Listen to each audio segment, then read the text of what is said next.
नमस्कार दोस्तों, स्वागत करते हैं आपका हमारे चैनल में। दोस्तों, धार्मिक और आध्यात्मिक कहानियाँ सुनने के लिए हमारे चैनल को जरूर सब्सक्राइब करें। हमारी आज की कहानी का नाम है गरीब बुढ़िया की शिव भक्ति। जय हो भोलेनाथ जी की। चंद्रपुर नगर में कमला नाम की बूढ़ी औरत अपने बेटे राणा और बहू मनीषा के साथ रहती थी। कमला भगवान शिव की अनन्य भक्त थी। वह दिन रात भगवान शिव की पूजा आराधना में लगी रहती थी।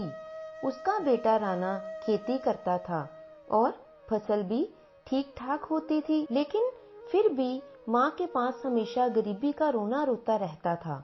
वह बूढ़ी औरत फटी साड़ी को सिलाई करके पहन लिया करती थी, लेकिन कभी भी बेटे बहू से कोई शिकायत नहीं करती थी। उसकी बहू मनीषा सास को बिल्कुल भी पसंद नहीं करती थी। वह उसे ना तो ठीक से खाना देती और ना पहनने को कपड़े देती। एक दिन कमला भगवान शिव की आरती खत्म होने के बाद अपने पुत्र राणा से बोली कि बेटा, तुम काम पर जा रहे हो, यह शिव प्रसाद ले लो। भगवान शिव जी की कृपा तुम्हारे ऊपर बनी रहे।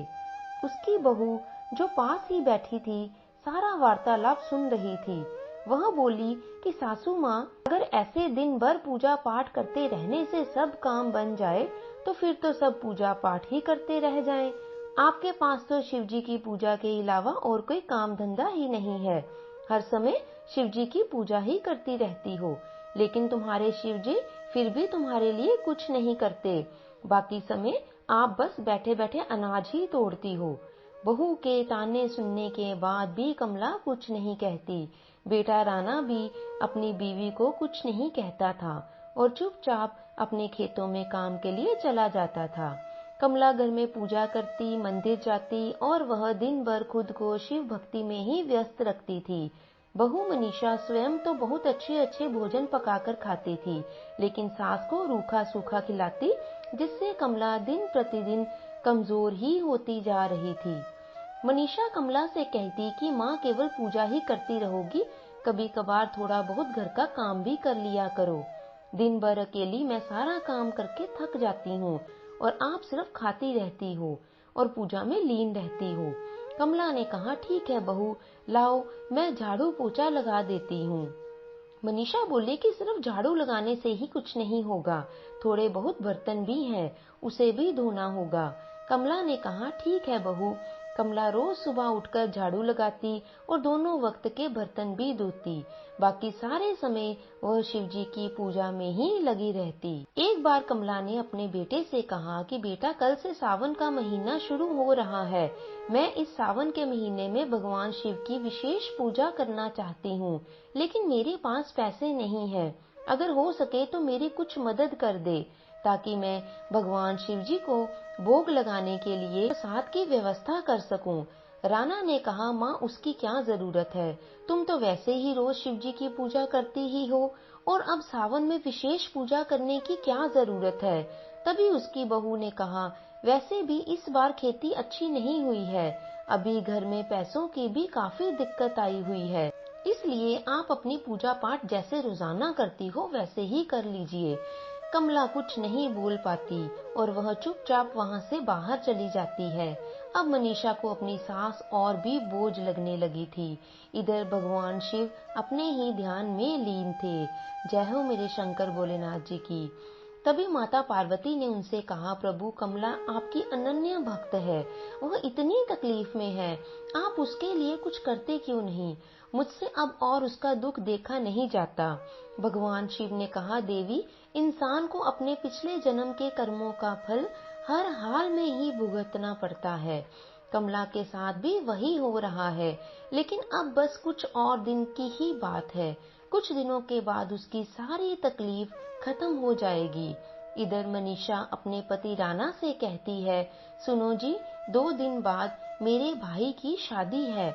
मैंने सारी खरीदारी कर ली है। आपके लिए भी हर रस्म के लिए अलग अलग कपड़े खरीद लिए हैं। हमें कल ही मेरे मायके जाना है, लेकिन परेशानी यह है कि इस बार हमारी फसल काफी अच्छी हुई है, ऐसे में उसकी देखभाल कौन करेगा।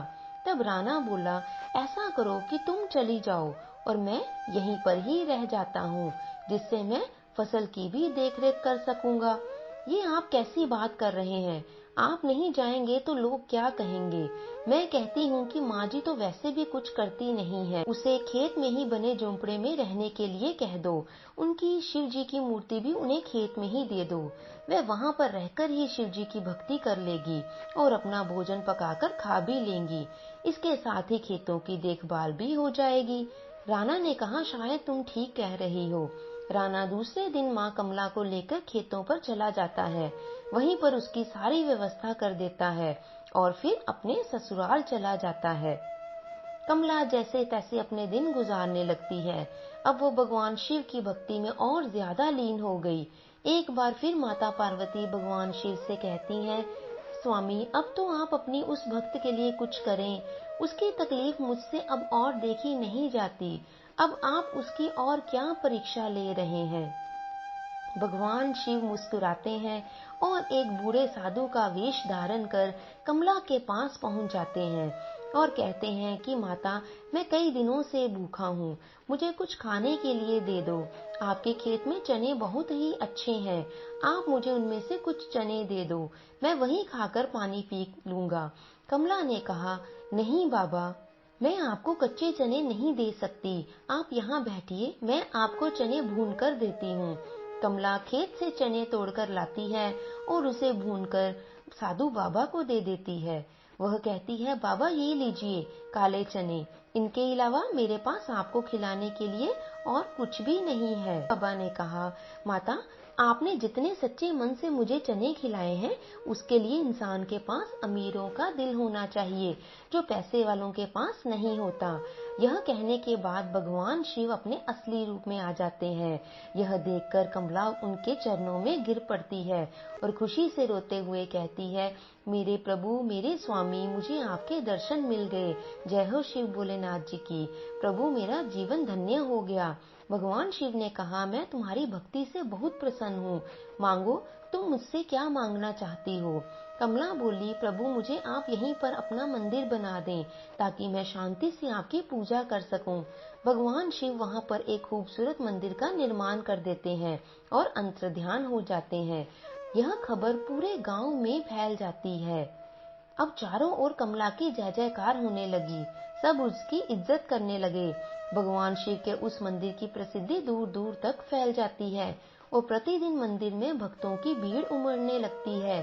उधर मनीषा के मायके में आग लग जाती है, जिसकी वजह से उसका पूरा चेहरा जल जाता है।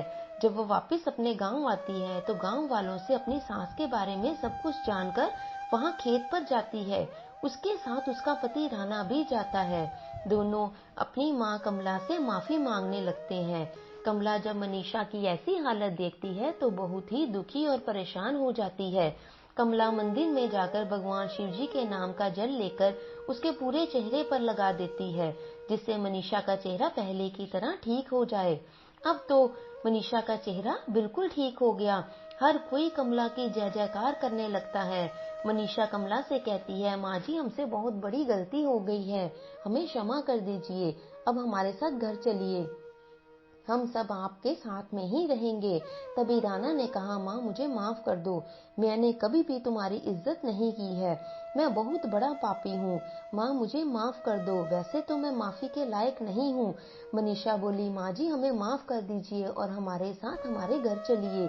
तब कमला ने कहा, नहीं बहू, अब मैं कहीं नहीं जाऊंगी, अब तो जो जीवन शेष बचा है उसे यहीं पर अपने प्रभु के चरणों में ही गुजार दूंगी। कुछ दिनों पश्चात पूजा करते वक्त ही भगवान के चरणों में अपना सिर रखती है और उसकी आत्मा उसके शरीर से निकल जाती है। बहू बेटा पूरे नियम से उसका क्रियाक्रम करते हैं। अब उसके बहू बेटा भी मन लगाकर भगवान शिव की पूजा अर्चना करने लगते हैं और वह प्रतिदिन मंदिर की सेवा भी करते हैं। वह सारे अच्छे कार्य करने लग जाते हैं जो उन्होंने जीवन भर नहीं किए थे। तो हे प्रभु, जिस प्रकार आपने कमला की रक्षा की और उसे इस प्रकार का जीवन अपनी भक्ति में लीन करने के लिए दिया, उसी प्रकार अपने भक्तों पर अपना हाथ अवश्य ही बनाए रखना और राणा और उसकी पत्नी के साथ जैसा हुआ वैसा किसी के साथ भी मत करना। तो बोलो शंकर भगवान जी की जय हो। तो दोस्तों, आशा करते हैं आपको हमारी आज की यह कहानी अच्छी लगी होगी। अच्छी लगी है तो इसे लाइक और शेयर जरूर कीजिए। और यदि चैनल पर नए हैं तो इसे सब्सक्राइब भी करते जाएं। अगली बार एक और नई कहानी के साथ आपके समक्ष उपस्थित होंगे। तब तक के लिए अपना ध्यान रखें। कहानी को अंत तक देखने के लिए आपका बहुत बहुत धन्यवाद।